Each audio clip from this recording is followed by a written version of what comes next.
তো ভাই আজকে আমি চলে এসলাম এয়ারপোর্টে এটা দেখানোর জন্য এর মেনটেনেন্স রুমটা কেমন হয়। এছাড়াও আরো অনেক কিছু দেখানোর আছে এই ভিডিওতে। আর সাধারণত মেনটেনেন্স রুমে সাধারণ মানুষের প্রবেশ নিষেধ। এখন একটা প্রশ্ন আসতে পারে আমরা ঢুকলাম কি করে, সেইখানে তো সাধারণ মানুষের প্রবেশ নিষেধ। সো আমি যেহেতু এসলাম আমাদের গ্রামে একটা দাদার সঙ্গে যে কিনা এয়ারপোর্টেই কাজ করে, তারই দৌলতে এখানে ঢোকার অনুমতি পেয়েছি। তো চলো বন্ধুরা কথা না বাড়িয়ে ভিডিওটা শুরু করা যাক আর দেখে নেওয়া যাক এর মেনটেনেন্স রুমটা কেমন। আমরাও এখানে প্রথমবারই এসেছি। তো প্রথমে বন্ধুরা দেখতে পাচ্ছ এয়ারপোর্টের এই এরিয়াটা কতটাই না বড়। আমরা এই ভিডিওটি এয়ারপোর্টের উপর থেকেই শুট করছি। তো প্রথমে বন্ধুরা উপরের এরিয়াটা দেখে নাও, তারপরে তোমাদের দেখাবো এর মেনটেনেন্স রুমটা কেমন। তো আশা করি বন্ধুরা বুঝতে পারছো এর এরিয়াটা কতটাই বড়। এখন তোমাদের দেখাবো এর মেনটেনেন্স রুম। এই সেই বন্ধুরা এর মেনটেনেন্স রুম।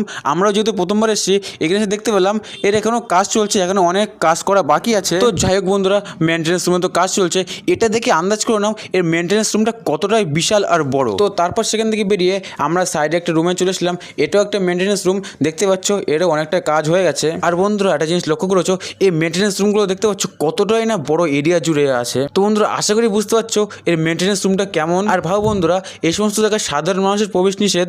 আমরা যেহেতু একটা দাদার দৌলতে এসেছিলাম সেহেতু আমরা এই ভিডিওটা তোমাদেরকে দেখাতে পাচ্ছি। তো এর জন্য বন্ধুরা একটা সাবস্ক্রাইব তো করে দেওয়াই চলে। তো তারপর সেগুলো দেখার পর আমরা উপরে চলে এসলাম। দেখতে পাচ্ছ এর উপরের থেকে কিছুটা ভিউ তোমরা এনজয় করো। আর বন্ধুরা সামনে যে রাস্তাটা দেখতে পাচ্ছ এই রাস্তা ধরে আমরা এয়ারপোর্টে এসেছিলাম। তো দেখো বন্ধুরা এখান থেকে ভিউটা কি সুন্দর না লাগছে। আর বন্ধুরা আমি কিছুটা দুঃখিত কারণ এর মেনটেনেন্স রুমে এখনো কাজ চলছিল। তো আশা করি বুঝতে পারছো মেনটেনেন্স রুমটা কেমন। আর বন্ধুরা এরকম ধরনের ইনফরমেশন ভিডিও দেখতে হলে আমাদের চ্যানেল সাবস্ক্রাইব করতে একদমই ভুলবে না। তো চলো বন্ধুরা ভিডিওটা স্ক্রিপ্ট পর্যন্তই, কেমন লেগেছে অবশ্যই আমাকে কমেন্ট করে জানাবে। তো চলো টাটা বাই।